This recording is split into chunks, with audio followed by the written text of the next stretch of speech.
అప్పుల బాధలు వెంటాడుతున్నాయా? అయితే 6 JVR వారి జాతిరత్నాలు ధరించండి. హాయ్ హలో నమస్తే, నేను మీ కట్ట కార్తీక్. మనతో ఉన్నారు సీనియర్ జర్నలిస్ట్ డివి శ్రీనివాస్ గారు. సార్ నమస్కారం. నమస్తే సార్, ఆంధ్రప్రదేశ్ సారా స్కామ్లో జగన్మోహన్ రెడ్డి గారు అరెస్టు కాబోతున్నారు అనే వార్త ఒక పక్క ఉంది. మరొక పక్క అలాంటి స్కామ్ లాంటి మరొక కుంభకోణం గనులు స్కామ్ ఒకటి బయటకు రాబోతా ఉంది. ఇప్పుడు సారా స్కామ్లో 3,500 కోట్ల రూపాయలు అక్రమాలు తేలాయని సిట్టి చెప్తా ఉంటే, ఇప్పుడు గనుల కుంభకోణం 2,200 కోట్ల రూపాయలు అని చెప్పేసి ఒక అంచనాగా తెలుస్తూ ఉంది. ఇప్పటికే కాకాని గోవర్ధన్ రెడ్డి, నెల్లూరుకు సంబంధించినటువంటి క్వాజ్ అక్రమ తవ్వకాలు తరలింపులు అరెస్ట్ అయి ఉన్నారు. ఇప్పుడు రేపో మాపు అనిల్ కుమార్ యాదవ్ గారి పేరు కూడా వినిపిస్తుంది. వీళ్ళు దాదాపుగా ఒక క్వార్జీ తవ్వకాల్లోనే జగన్మోహన్ రెడ్డి గారికి నెలకి 20 కోట్ల రూపాయలు పంపించేవాళ్ళు అనేటువంటి వార్తలు పెద్ద ఎత్తున ఆంధ్రప్రదేశ్ మీడియాలో ప్రచారం అవుతూ ఉన్నాయి.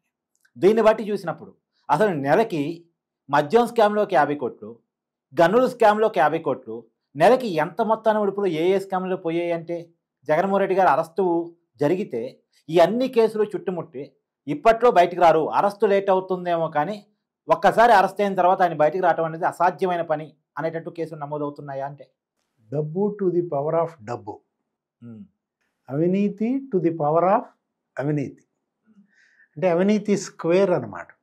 ఏది వీళ్ళు పోటీపడి అవినీతికి పాల్పడ్డారు. అసలు ఎంత దానికి ఇంకా అసలు ఆ దావాద్రికి అంతం లేదా? అంటే రోజుకి 2 కోట్లు ముడుపులు మద్యం మీద అన్నారు, రోజుకి 8 కోట్ల ముడుపులు ఇసుక మీద అన్నారు. ఇప్పుడు ఇది క్వాడ్జీ. అంటే ఇవాళ జిల్లాలు పంచుకున్నారా?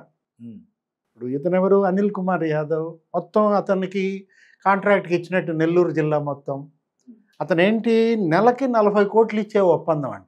ఓకే, 20 కోట్లు కాదు 40 కోట్లు. ఓకే, మొదట 20 కోట్లు ఇచ్చారు, 9 నెలలు, 9/20 180 కోట్లు ముఠ చెప్పినట్టు. ఎవరు ముఖ్య నేత అంటే ఇది జగన్మోహన్ రెడ్డి. అంతా క్యాష్ అండ్ క్యారీ. ముఖ్య నేతకి ఇచ్చింది నీకు ఎక్కడా బ్యాంకు ఖాతాల్లో నమోదైనట్టుగా పట్టుబడేటట్టుగా కాదు, కొట్టి బంగారం రూపంలో లేకపోతే నగదు రూపంలో ముట్ట చెప్పినట్టుగా. వీళ్ళు మీరు అన్నారు అసలు ఆ కేసుకి ఈ కేసుకి పోలుస్తూ విదేశాలకు పారిపోయారు. ఇప్పుడు అనిల్ కుమార్ యాదవ్ ఒక ముఖ్య అనుచరుడంట. అతనేంటి చాలా పేదోడు, అతను మామూలు సాధారణ కుటుంబం. మరి 17 కోట్లు అతని అకౌంట్లో. ఇప్పుడు ఈ పట్టుబడ్డాడు. ఇప్పుడు అరెస్ట్ చేశారు హైదరాబాద్లో ఒక అతన్ని, శ్రీకాంత్ రెడ్డి, జిమ్ శ్రీకాంత్. ఆ జిమ్ శ్రీకాంత్ రెడ్డి 100 కోట్ల లావాదేవీలు అతను చేసినట్టుగా. ఇప్పుడు మీరు ఇందాక 17 కోట్లు అనేది ఎవరిది? అతను మరో అనుచరుడు. 17 కోట్లు అతని అకౌంట్లో ఉన్నాయి. అంటే ఇప్పుడు మొత్తం వీళ్ళ మీద ఆ బ్యాంకు లావాదేవీలన్నీ కూడా తీసుకుంటున్నటువంటి నేపథ్యంలో ఇక్కడ 30,000 టన్నుల క్వాడ్జీ తవ్వేశారు. ఏది ఒక్క ఆ ఊరు నుంచే 50 లోడ్లు అంట రోజుకి. గూడూరు, పొదలకూరు, సైదాపురం, ఇక్కడే మొత్తం ఎవరికి వాళ్ళు ఏం చేశారు, వాళ్ళే టోల్ గేట్స్ అనధికారికంగా. కాకాని గోవర్ధన్ రెడ్డి, అనిల్ కుమార్ యాదవ్ ఇవాళ వైట్ క్వాడ్జీని ఇవాళ గుప్పెట పట్టి 30,000 టన్నులు చైనాకి ఎక్స్పోర్ట్ చేశారంటే, అంటే ఇప్పుడు పరదాలు కట్టారంట. ఎవరు అక్కడికి రాకుండా వాళ్ళని బెదిరించటం, వేధించటం. 20 మీటర్ల నుంచి 25 మీటర్లు తవ్వేశారు. అంటే ఇప్పుడు ఇక వీళ్ళు దేన్ని ఇంకా వదిలేశారు, భూగర్భాన్ని తొలిచేశారు అన్నమాట. ఒక రకంగా చెప్పాలంటే మైనింగ్ మాఫియా అనేది పెద్దిరెడ్డి రామచంద్రారెడ్డి మరి మంత్రిగా, అటు ఆయన చిత్తూరు జిల్లాలో, లేకపోతే అతనెవరు పోలార్ వెంకటరెడ్డి, అతను పట్టుకొచ్చారు. ఆయన ఎక్కడున్నాడు, అసలు కోస్టల్ సర్వీస్లో ఉండేవాడు. ఆ వెంకటరెడ్డిని తీసుకొచ్చి ఇక్కడ మైనింగ్ అప్పచెప్పారు. అతనికే 2 పోస్టులు కట్టబెట్టారు. పోలార్ బేర్ అనో ఏదో రాసినట్టున్నారు ఆయన మీద. అతను అరెస్ట్ చేసినట్టున్నారు. మరి అతను ఏదో మరి అతను అప్రూవర్గా మారాడో ఏదో రిలీవ్ అయ్యి వెళ్ళిపోయాడు. ఇవన్నీ బయటకు వస్తుంటే మనకు విస్తుపోయే పరిస్థితి అన్నమాట. గతంలో మనం చూసాం, ఇదే ఇరిగేషన్ శాఖ మంత్రిగా అనిల్ కుమార్ యాదవ్ బెట్టింగ్ మాఫియా అనేవాడు. ఇక్కడ నెల్లూరు జిల్లాలో ఓ పెద్ద క్రికెట్ బెట్టింగ్ మాఫియా నడుపుతున్నారన్న దాంట్లో ఆరోపణలు ఈయన పైన. వాళ్ళందరికీ ఇతనే రక్షకుడుగా. ఎవరి అనిల్ కుమార్ యాదవ్, ఏంటి రాజకీయం? ఇప్పటికీ ఒక 10-15 ఏళ్ళలో ఏముంటుంది అంటే కాంగ్రెస్ పార్టీలో గెలిచాడు, లేకపోతే ఇటు వైఎస్ఆర్ కాంగ్రెస్ పార్టీలో చేరాడు. ఒక 4-5 సార్లు కంటెస్ట్ చేశాడు. ఒక 2 సార్లు ఓడిపోయాడు, 3 సార్లు గెలిచాడు. చివరికి మొన్న నరసరావుపేట లోక్సభకు ఏమో కంటెస్ట్ చేయించినట్టున్నారు. 2.5 లక్షల ఓట్లతో ఓడించారు.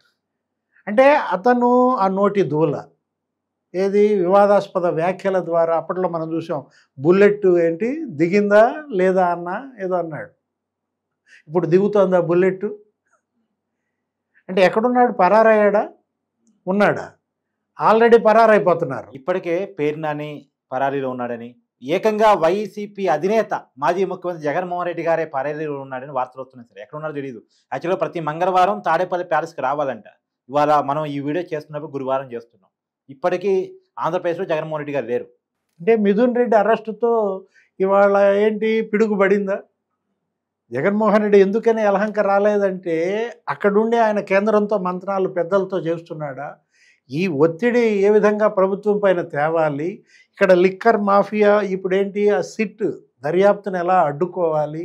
ఈడీ ఎంటర్ అయింది అంటున్నారు. దాంట్లో ఈడీ అతను ఎవరో చంద్రారెడ్డిని అని అతన్ని నోటీసులు పంపింది 28వ తారీఖు రమ్మ. ఆంధ్ర గోల్డ్ మద్యం అది శర్వాణి ఏదో డిస్టిలరీస్ ఉన్నాయి అతనికి. అంటే ఒకవైపు ఏమో వీళ్ళ బాధితులంతా వచ్చి వాంగ్మూలం ఇస్తున్నారు. ఎవరెవరు వీళ్ళ బాధితులు ఉన్నారో వాళ్ళందరూ కూడా వాంగ్మూలాలు ఇచ్చారు ఆ డిస్టిలరీ యజమానుల దగ్గర నుంచి.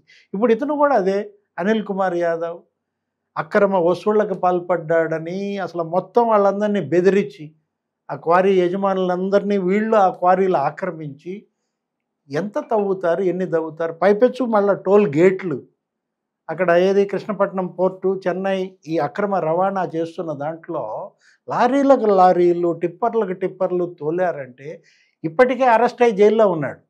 ఎవరు? కాకాని గోవర్ధన్ రెడ్డి ఇదే కేసులో. ఆయన పరారయ్యాడు. 3-4 రాష్ట్రాలు ఎక్కడెక్కడో తిరిగాడు. పట్టుకొచ్చారు, అతను జైల్లో పెట్టారు. ఇదే మైన్స్, రుస్తుం మైన్స్ అన్నారు అక్కడ. సోమిరెడ్డి చంద్రమోహన్ రెడ్డి అక్కడ అసలు 3-4 రోజులు అసలు రాత్రిపూట కూడా అక్కడ నిద్ర చేశాడు, కాపలా కాశాడు, వాటిని అడ్డుకున్నాడు. ఆయన ఏం చేశారు? హిజ్రాలను వదిలేరు ఆయన మీద. ఆ హిజ్రాలు ఏంటి అసలు? ఆయన ఎవరు? ఆయన మాజీ మంత్రి, సుదీర్ఘకాలం శాసనసభ్యుడిగా పనిచేశాడు. ఒక 40 ఏళ్ల రాజకీయం. అతని మీదకి మీరు హిజ్రాలను వదిలి ఆయన వేధింపులకు గురి చేస్తారా? ఇప్పుడు ఇవాళ పరారయ్యే పరిస్థితి ఎందుకు వచ్చింది అంటే ఇవాళ కేవలం ఒక్క ఈ వైట్ క్వాడ్జీ ద్వారానే జగన్మోహన్ రెడ్డికి కనీసం ఒక 1000 కోట్ల పైన అతను వసూళ్లకు పాల్పడ్డాడు. 9 నెలల్లో మీరు 180 కోట్లు అన్నారు. ఇది నెలకి 20 కోట్ల చొప్పున. ఇక్కడ 60 నెలలకు లెక్కేసుకోండి. అవును, 20 కోట్ల చొప్పున వేసుకున్నా నీకు అక్కడే 1200 కోట్లు నీకు అక్కడే కనపడుతుంది అనమాట. మొత్తం 2200 కోట్లుగా ఒక ప్రాథమిక అంచనా సార్. అంటే చైనాలో దీనికి డిమాండ్ పెరిగింది. ఎప్పుడైతే చైనాలో దీనికి డిమాండ్ పెరిగిందో వీళ్ళు మొత్తం ఇక తవ్వి పారేశారనమాట. ఆ రుస్తుం మైన్స్ అనే దాన్ని వీళ్ళు కబ్జా చేసి వాళ్ళని వేధింపులకు గురి చేసి వాళ్ళు మొత్తం వాళ్ళు వచ్చి వాంగ్మూలాలు ఇచ్చారు. ఈ కేసు నుంచి ఇవాళ తప్పించుకునే ప్రసక్తే లేదనమాట. కాకపోతే అనిల్ కుమార్ యాదవ్ మరి నెల్లూరు జైలుకి వెళ్ళక తప్పదా? అదే కాకాని గోవర్ధన్ రెడ్డికి ఆయన పడదుగా సేమ్ జైలు ఇస్తారా? కాకాని గోవర్ధన్ రెడ్డి పక్క బ్యారక్ ఇవ్వటం ఇస్తారా? వాళ్ళిద్దరు పడదు కదా సార్. అంటే ఇప్పుడు పరామర్శకి ఏ జైలుకి వెళ్ళాలి జగన్మోహన్ రెడ్డి? ఇతను ఒకవేళ అరెస్ట్ చేస్తే మీరు అన్నట్టు మరి అతను బెజవాడ జైల్లో పెడతారా, నెల్లూరు జైల్లో పెడతారా, నర్సరావుపేట కంటే చేసినట్టున్నాడు అక్కడ పెడతారా? ఇక్కడ ఏంటంటే ఇవాళ వీళ్ళు చేసిన పాపాలు శాపాలలాగా వెంటబడి తరుముతున్నాయన్నమాట. అంటే మీరు అది ఆ నేరం చేయబోయే ముందు ఉండాలి వీళ్ళకి బుద్ధి, ఈ ఇంగిత జ్ఞానం అనేది. ప్రజా జీవితంలోకి మీరు వచ్చింది ఎందుకు? రాజకీయాల్లోకి ఎందుకు వచ్చారు? సేవ చేయడానికి వచ్చారా, దోపిడీ చేయడానికి వచ్చారా? Thank you sir.